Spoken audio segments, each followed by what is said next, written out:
Hi, my name is Jared. I'm the co-founder of Your Nutrition, and today I want to talk a little bit about how I changed the way that I view food. So it all started back when I was in high school and college. I was like weightlifting and going to the gym probably about 5 days a week at least. I started watching my diet because I was really focused on trying to lose weight, trying to slim down, and the calories, especially I was eating.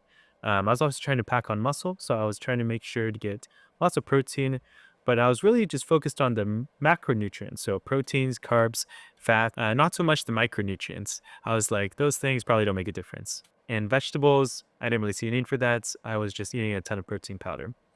And what I noticed back then is I was actually tired a lot of the time. I had a lot of brain fog, my acne was really out of control, and my blood pressure was actually really high, despite I was really quite slim, about 155 pounds, um, and I was exercising regularly. My blood pressure was still pretty high. So my primary care doctor, he actually told me to try to lose more weight, but that didn't really make sense to me because I was already trying to lose weight. So I was feeling a little bit stuck. I was always hungry back then too. I was basically always thinking about food, my next meal. I would binge eat too. So sometimes I'll walk through the grocery store and I would see the bucket of Haagen-Dazs and I would pick up a couple buckets and I would eat a whole Haagen-Dazs for dessert that night. And sometimes I would eat a whole Domino's pizza as well. So something was definitely wrong with my cravings. So the shift happened when before I was thinking about food as calories, and then I started to think of food more as medicine. What are the healing properties of food in that it can actually help my body instead of just being something to avoid?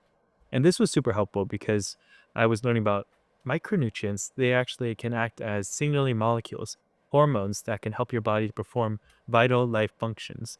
So your immune system, your sleep systems, cardiovascular regulation, and your even cognitive function. All of this requires these micronutrients to function properly. So in my training as a doctor of physical therapy, we actually learn about oxidative stress, mostly from exercise, and oxidative stress is quite harmful for your body. So they would actually bring in these PhD researchers to talk to our class about how inflammation and oxidative stress can actually contribute to a lot of the harmful effects of aging. Well, antioxidants are actually one of the best ways we can reduce this oxidative stress because antioxidants, they bind to the free radicals. And the main source of antioxidants is actually these phytonutrients that come from the fruits and vegetables, which I was completely lacking before. So what I started doing was after dinner, I would have a gigantic bowl of fruits, frozen mangoes, frozen blueberries, and that would be my desserts. And I started making small changes like that. I would add olive oil to my foods. I would try to eat more fish, grass-fed proteins whenever possible. I started looking at specific supplements too as well. My energy levels began to improve, actually. I wasn't feeling as tired. My blood pressure also began to improve as well. But the most important thing that happened to me was that my food cravings actually completely changed. Now, when I think about what my palate actually craves, it's more of these fruits and vegetables. Particularly like dessert time, I feel like more having fruits.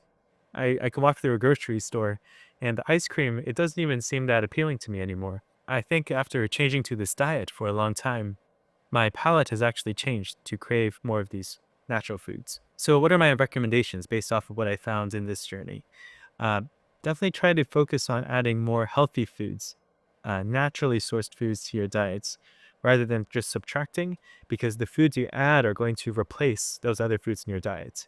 So, if you start adding just a little bit of fruit after dinner, that could be a good way to start on that train. The second thing I would recommend, highly recommend this, is to work with a dietitian or a certified nutritionist. The reason I say this is because this video is not medical advice, of course. This is just educational information, and everybody's going to have specific symptoms.